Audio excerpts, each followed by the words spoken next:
Na pewno wszyscy wiecie, jaki dzisiaj jest dzień. Jest 14 lutego, więc są to walentynki. W Polsce też obchodzimy walentynki, ale to nie o tym chciałam Wam dzisiaj powiedzieć. Dzisiaj przedstawię Wam kilka polskich wyrażeń dotyczących miłości, które mogą Wam się przydać. A jeśli jeszcze mnie nie znasz, to ja mam na imię Ania, jestem nauczycielką języka polskiego jako obcego, a to jest Płynnie po polsku kanał i podcast również dla osób, które uczą się języka polskiego.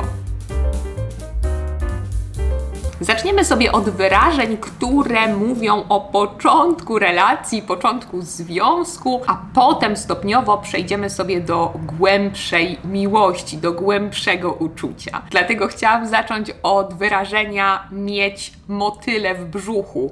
Czasem mówimy też motylki, albo zamiast czasownika mieć używamy czuć. Czuć motyle w brzuchu, mieć motyle w brzuchu. Kiedy czujemy motyle w brzuchu, to znaczy, że czujemy takie podekscytowanie, ekscytację na myśl o na przykład jakiejś osobie albo na myśl o spotkaniu z daną osobą. To jest dobry znak, to znaczy, że się zakochujemy w kimś. Dlatego po polsku porównujemy to do takich motylków w brzuchu, czyli do takiego łaskotania w brzuchu, takiej ekscytacji, którą wtedy czujemy. A czasem, kiedy czujemy te motyle w brzuchu, to wiemy, że jest to miłość od pierwszego wejrzenia. Miłość od pierwszego wejrzenia to jest taka miłość, która pojawia się wtedy, kiedy tylko patrzymy po raz pierwszy na kogoś. Po raz pierwszy kogoś zobaczyliśmy i już się w tej osobie zakochaliśmy. Jeszcze przed zakochaniem możemy powiedzieć, że czujemy do kogoś miętę. Czuć do kogoś miętę to znaczy czuć do kogoś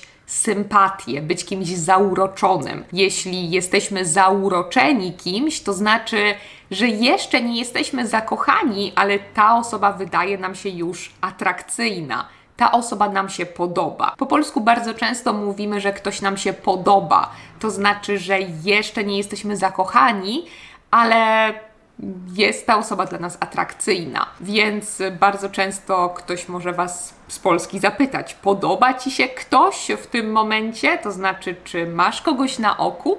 A kiedy już się zakochaliśmy, to możemy stracić dla kogoś głowę. Oczywiście przenośnie głowę mamy na miejscu, ale jeśli mówimy, że straciliśmy dla kogoś głowę, to znaczy, że zakochaliśmy się tak bardzo, że nie mamy głowy, już nie myślimy, przestaliśmy logicznie myśleć. Zakochaliśmy się tak bardzo. W takiej sytuacji po polsku możecie też powiedzieć, że jesteście zakochani po uszy albo zakochani bez pamięci. Kiedy ktoś jest zakochany w kimś po uszy albo zakochany bez pamięci, to też znaczy, że stracił głowę dla tej osoby, że jest w tej osobie bardzo, bardzo, bardzo zakochany. Jeśli ktoś jest w kimś bardzo zakochany, to bardzo często po polsku mówimy też, że jest w kogoś zapatrzony, albo że dwie osoby są w siebie zapatrzone. To znaczy, że nie widzą świata poza sobą, widzą tylko siebie, są w siebie zapatrzone i są w sobie obie zakochane, więc odwzajemniają swoje uczucie.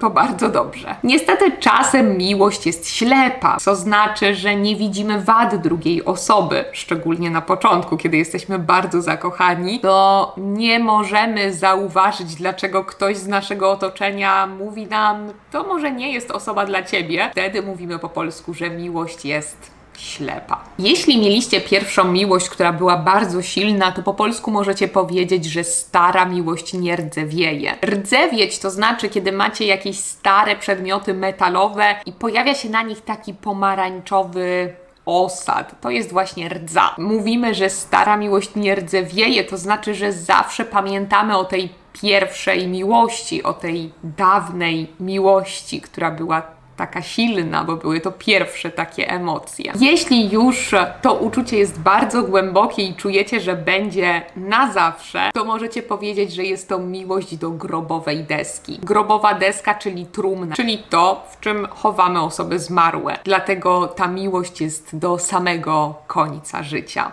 Ale mam też dla Was dwa wyrażenia, które znaczą troszkę coś innego. Przede wszystkim jeśli chcecie powiedzieć proces odwrotny do zakochania się, bo kiedy oczywiście to uczucie się pojawia, mówimy zakochać się w kimś, ale kiedy tego uczucia już nie ma, brakuje go, to możecie powiedzieć odkochać się. Odkochać się, czyli przestać kochać. A jeśli chcecie skończyć dany związek, to oczywiście mówicie wtedy, że z kimś zrywacie, a jeśli jest ktoś, kto pokazuje Wam swoje zainteresowanie, a Wy odrzucacie to zainteresowanie, nie dajecie szansy tej osobie, to mówimy, że dajemy tej osobie kosza. Dawać komuś kosza to znaczy nie dawać w ogóle szansy danej osobie. Więc kiedy jesteście już w związku, w danej relacji, to mówimy, że z kimś zrywamy, kiedy kończycie związek, zrywać z kimś, zerwać z kimś. A kiedy w ogóle nie pozwalacie na początek tego związku, to dajecie komuś kosza.